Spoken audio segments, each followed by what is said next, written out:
bon dia a tothom, moltes gràcies y hasta aquí.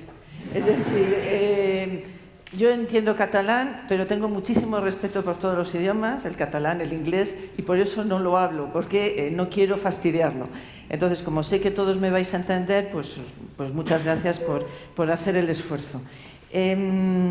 Cuando tú acudes a un sitio porque te llaman, acudes porque el sitio es importante, la organización es importante, el tema es importante y la amistad es importante. Entonces, si Jaume Sellares me dice ven, pues yo evidentemente vengo. Y si además me dice para hablar de la atención primaria, pues también vengo. Ustedes, después de escuchar al profesor Sandwich, ¿no creen que si hubiera un medicamento que redujera el 25 al 30% de ingresos, de mortalidad, no hubiera abierto todos los telediarios del planeta? O si fuera un fármaco, ¿no estaríamos todos tomándolo en el momento actual?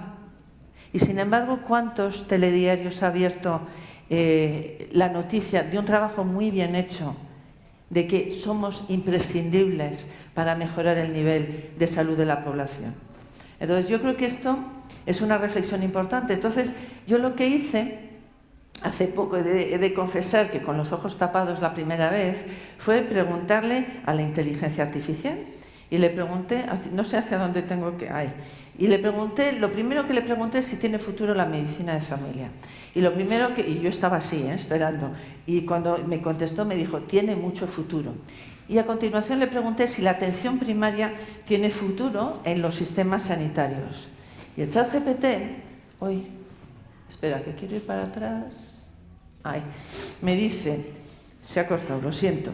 Dice que sí, que tiene un futuro prometedor. Dice que existen varias razones por las cuales la atención primaria es crucial y se espera que siga siendo así en el futuro, por accesibilidad, por continuidad de la atención, por prevención y detección temprana, por eficiencia y por reducción de costes. Dice también que la atención primaria se considera un enfoque rentable para el sistema de salud, porque promueve una utilización más eficiente de los recursos, al proporcionar atención básica y abordar problemas de salud en las primeras etapas, se pueden prevenir complicaciones costosas y hospitalizaciones innecesarias. Si bien los sistemas de salud pueden enfrentar desafíos y presiones debido al aumento de la demanda y las complejidades de la atención médica, la tecnología, los nuevos medicamentos, la atención primaria sigue siendo esencial para garantizar la salud y el bienestar de las personas. Su enfoque centrado en el paciente, su capacidad para coordinar la atención y su énfasis en la prevención la convierten en la piedra angular de los sistemas sanitarios eficientes y efectivos. Y esto lo dice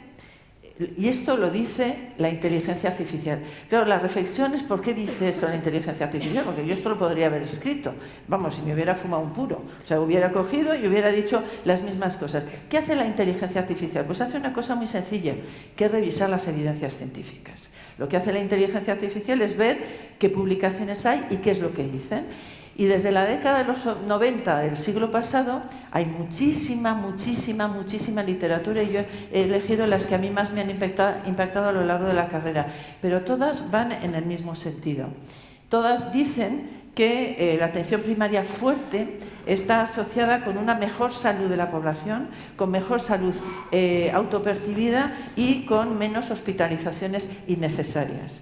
Nos dice también que las personas que sufren enfermedades crónicas o tienen multimorbilidad, que esos los vemos todos los días, si son atendidas por un médico de familia, tienen mejor expectativa de vida.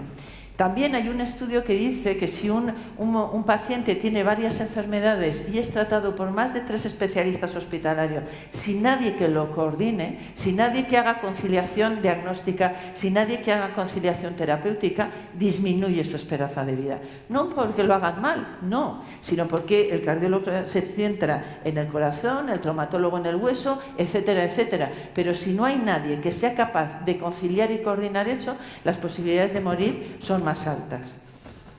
También se sabe que en Europa, y a veces esto se nos olvida a nosotros, se considera que aquellos sistemas de salud que tienen una mejor atención primaria tienen mejores niveles de salud, y los considerados como mejores en atención primaria con mejores niveles de salud, pues casualmente vemos Países Bajos, Reino Unido, España, Finlandia y Dinamarca. Les aconsejo, si no lo han hecho ya, estudiar todos los documentos de Gringos. Gringos publicó en el año 2015, en el Observatorio de la Organización Mundial de la Salud, publicó un trabajo con 115 indicadores de estructura, proceso y resultados, viendo cómo era la atención primaria de 31 países. Y resulta que España siempre estaba entre los 3 primeros, la primera, la segunda, la tercera, en los diferentes indicadores. Y esto nosotros no lo damos valor, es decir, estamos tan inmersos en la cultura de uy, me falta, uy, no tengo, uy, que no nos damos cuenta del inmenso valor que tenemos para la salud y que nos lo reconocen desde fuera. Lo que está claro es que la variable de la atención primaria que más se relaciona con los niveles de salud es el número de médicos de familia. El grupo de investigadores de Barbara Starfield, y en este caso concreto fue Macintosh, el que lo publicó, decía que por más de un médico de familia por 10.000 habitantes disminuía la mortalidad en un 5,3%. Es decir, también él demostró que tener médicos de familia disminuye la mortalidad. Pero no toda la atención primaria vale. Es decir, la atención primaria, para que realmente seamos fuertes, seamos poderosos, necesitamos 3 características: la accesibilidad, la longitudinalidad, como bien ha demostrado el profesor Sandvik, y necesitamos la globalidad, es decir, la promoción, la prevención de la salud.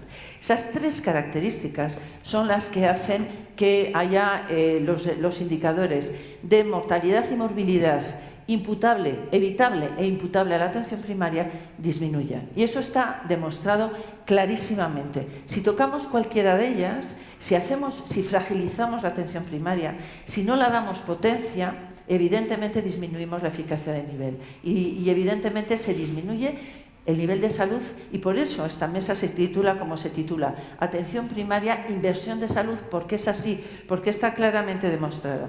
Y como muy bien nos ha explicado ahora el profesor Sandvik, pues, lo que está claro es que una relación estable con el mismo médico de familia durante más de 15 años tiene estos impactos. Y vuelvo a decir, ¿cuántos telediarios ha abierto esta noticia? Muy pocos. Pero nosotros tenemos que ser los que lo digamos. Porque si no, lo único que se ven son las debilidades. Evidentemente tenemos debilidades y evidentemente las tenemos que poner encima de la mesa si las queremos corregir, porque si no las vemos, no las podemos corregir. Ha habido una financiación insuficiente. No puede ser que la atención primaria tenga un 14% del gasto. Yo lo subí al 20% en Castilla y León y me cesaron a los pocos días. Entonces, no sé, creo que no fue por eso, ¿verdad?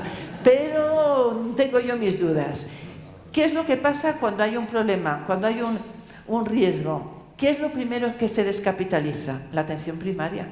La atención primaria se descapitaliza inmediatamente. ¿Por qué? Tenemos un problema muy gordo. Nuestra acción de salud es invisible. No se ve. No se ve. Lo que nosotros conseguimos en los indicadores de morbimortalidad no se ve. El hacer un trasplante se ve, la hemodinámica se ve, el poner células madres se ve.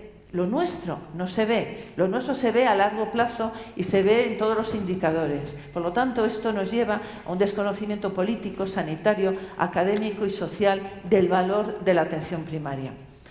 Tenemos un déficit de médicos de familia. No faltan médicos en este país. Año 2005, Elena Salgado le pide a 2 profesoras dos economistas de la salud, le pide un estudio sobre las necesidades de profesionales que íbamos a tener.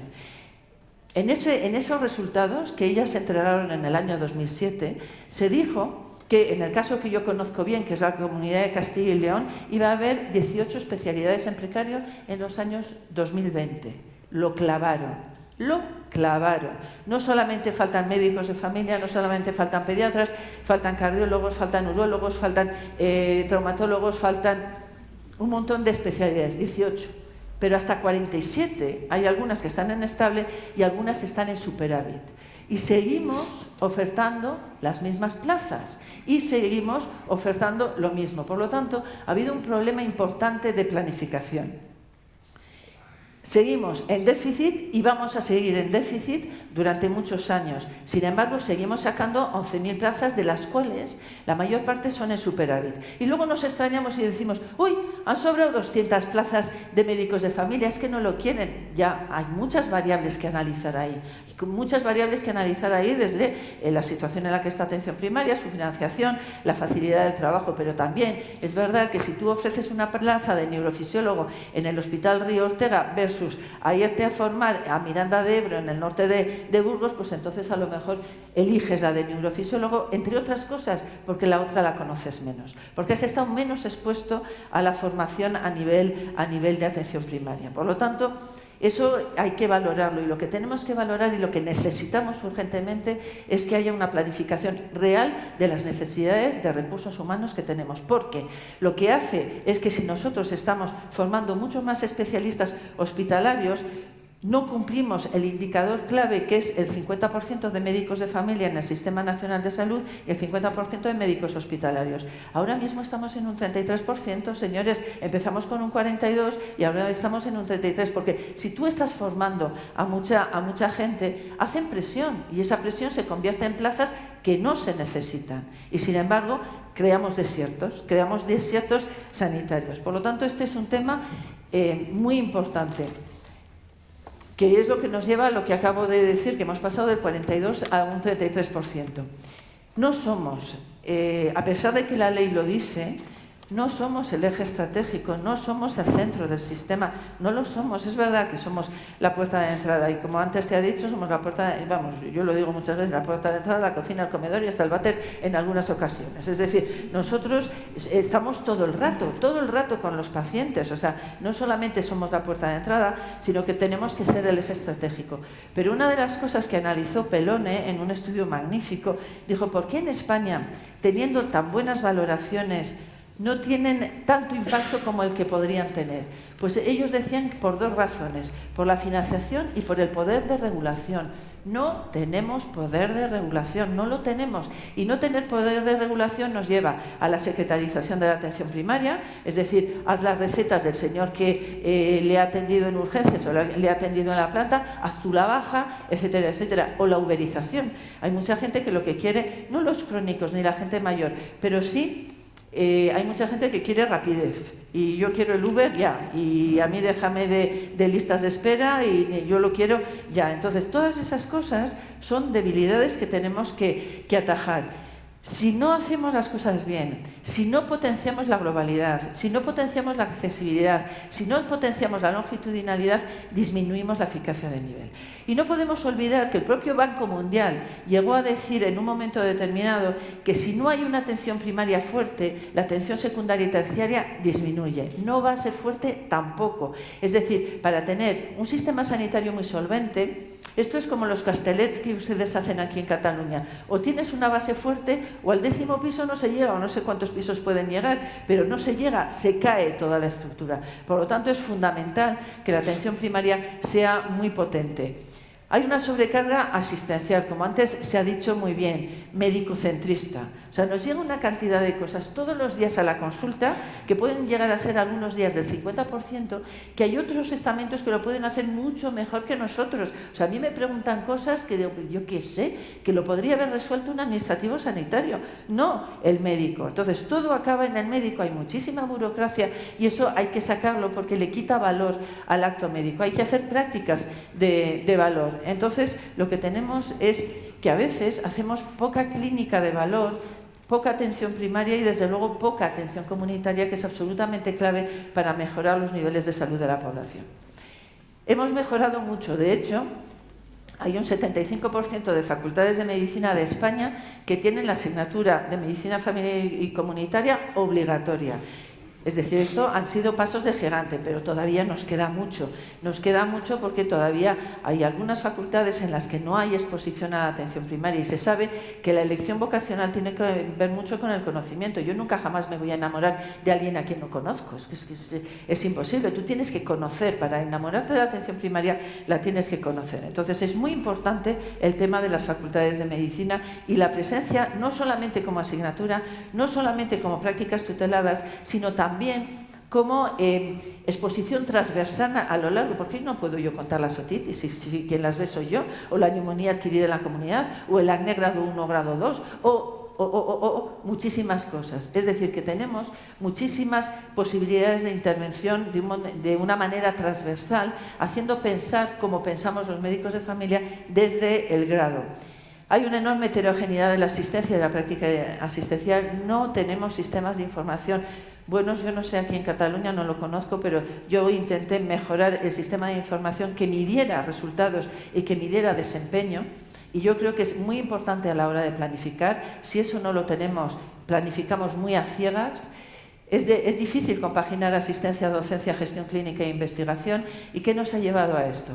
Pues nos ha llevado a un desgaste profesional. Es decir, hay profesionales que están cansados, después de la pandemia mucho más, con una sensación de baja autoestima y bajo orgullo de pertenencia, cuando esto no puede ser de ninguna de las maneras. No puede ser, por ser la especialidad más bonita del mundo y la atención primaria la más importante. Entonces, esto no puede ser y tenemos que trabajar para que esto mejore.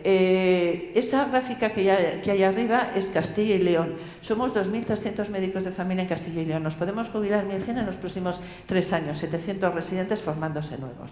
Entonces, o seguimos formando y formamos más, y además nos organizamos mejor. Entonces, todo esto hay que tenerlo en cuenta. Y aquí les traigo un ejemplo sobre la invisibilidad. Este es un paciente mío. Desde luego, ni se llama Andrés, ni es esa foto. Es igual de guapo o más. Entonces, esta persona tiene 39 años, vino a mi consulta el 2 de diciembre del año 2022 y vino a la consulta porque le habían hecho un reconocimiento en la empresa. Le habían dicho que tenía la tensión alta y además le habían hecho unos análisis que tenía el colesterol y el azúcar alto. Y efectivamente lo comprobamos que no tenía una hipertensión arterial secundaria y hicimos una intervención solo con dieta y ejercicio.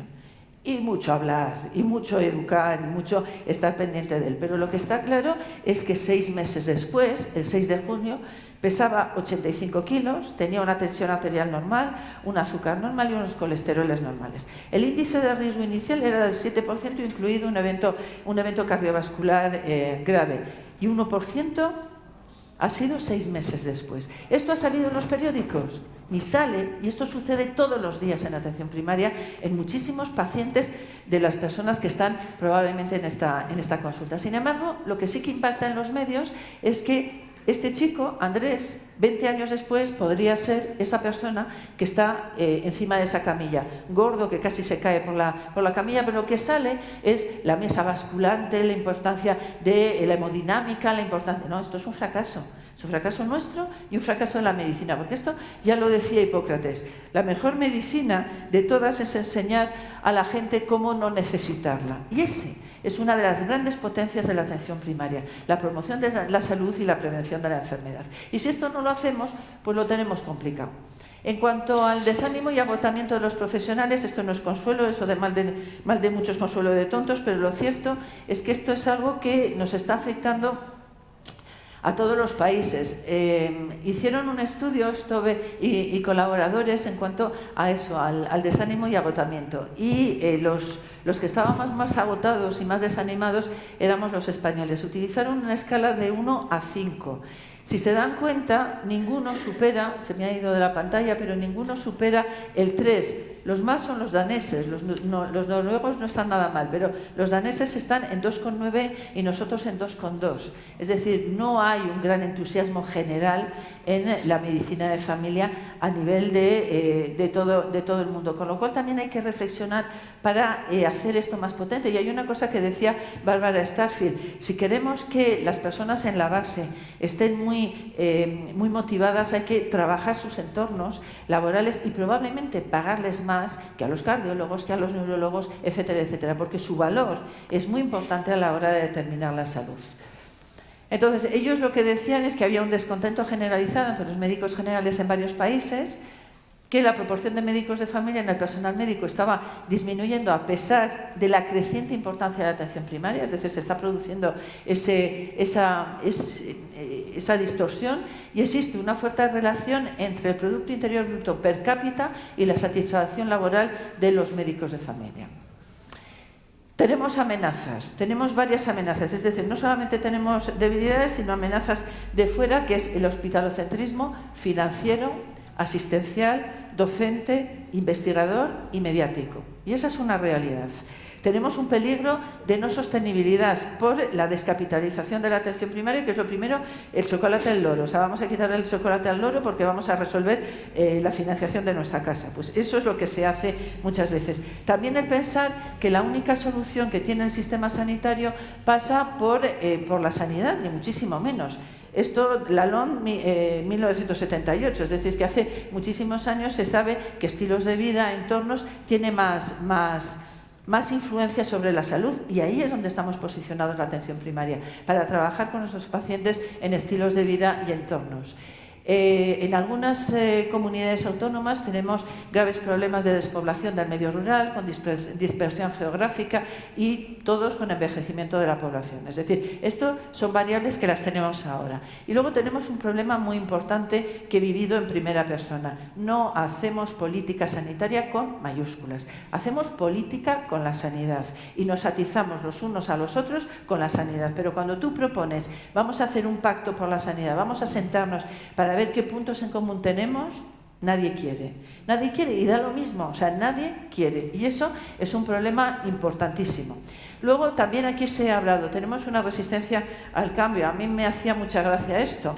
Bueno, les proponen que en vez de utilizar ruedas cuadradas, utilicen ruedas redondas.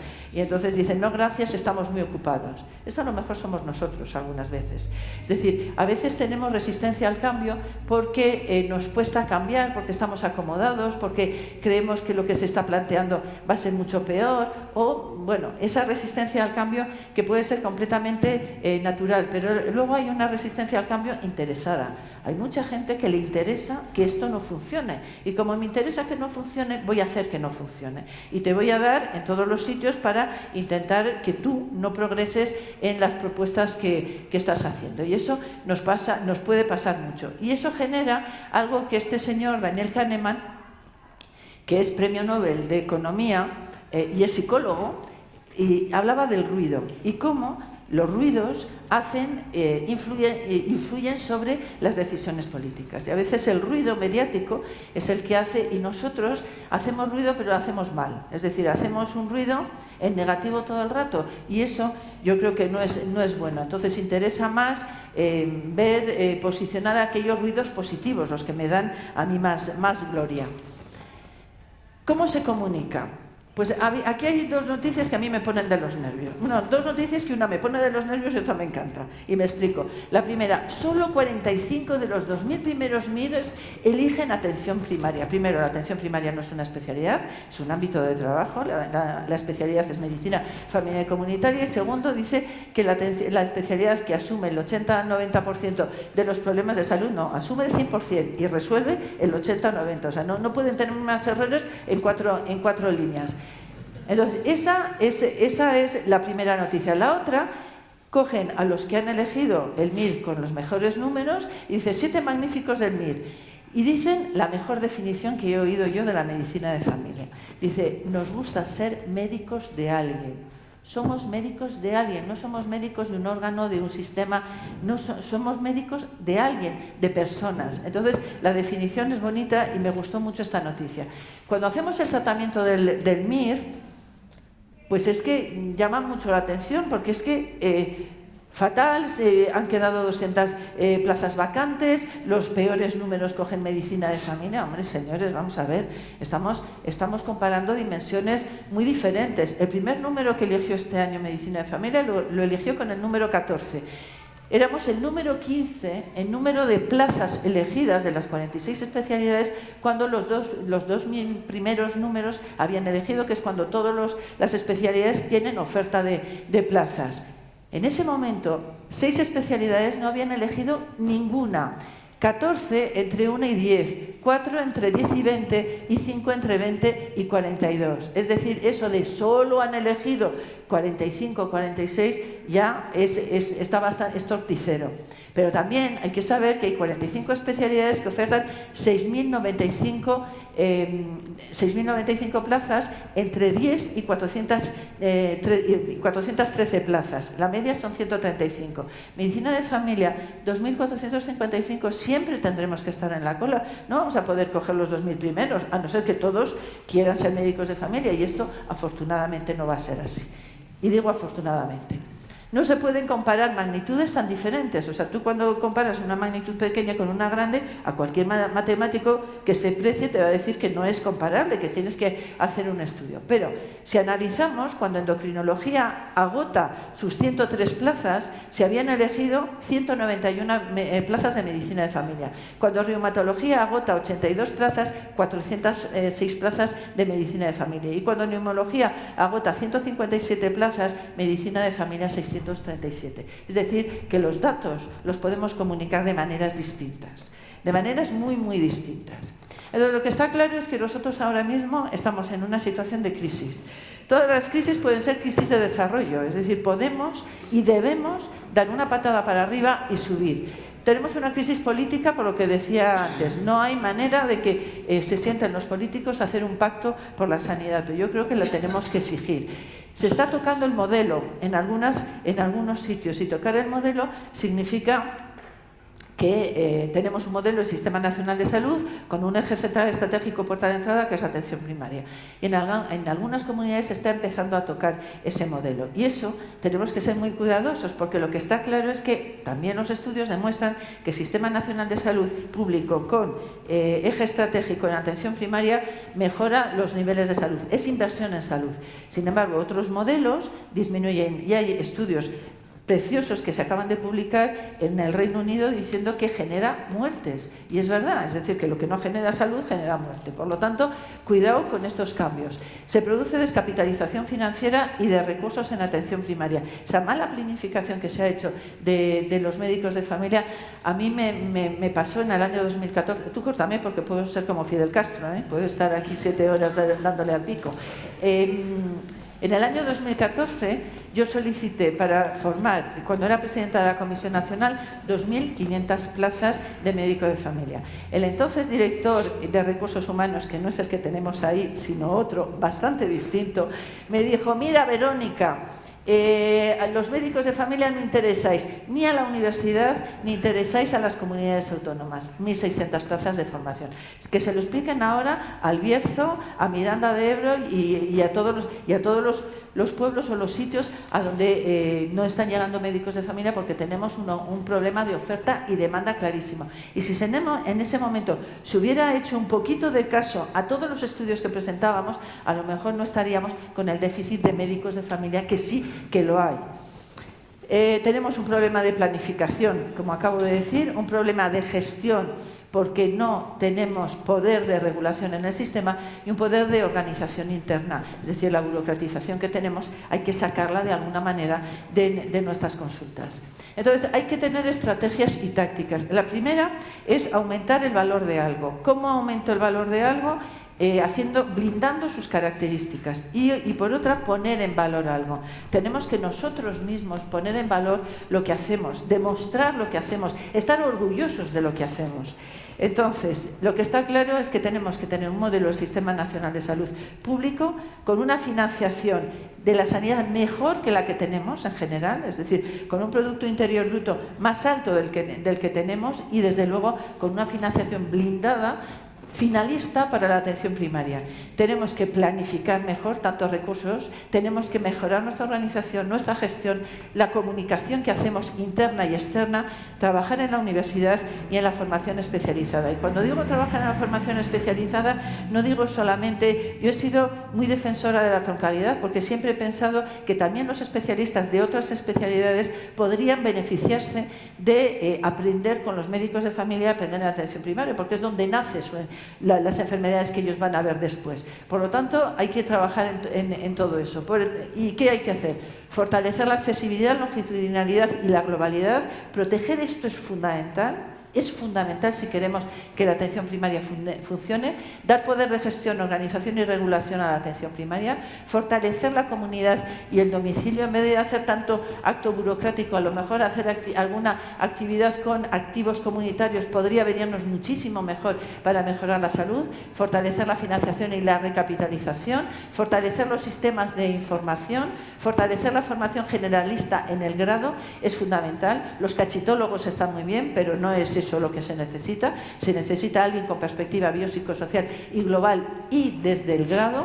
Fortalecer la investigación y la formación en la atención primaria y poner en valor la atención primaria y sus profesionales, con reconocimiento y prestigio. Hicimos una encuesta a los alumnos hace unos años, 5.000 alumnos en todas las facultades de medicina, y todos reconocían que el 90% decían que tenía que estar la atención primaria como medio de aprendizaje y los médicos de familia como profesores enseñando medicina de familia. Todos los años nosotros sacamos un 9,5, los mejores con diferencia en cuanto a las percepciones de los alumnos.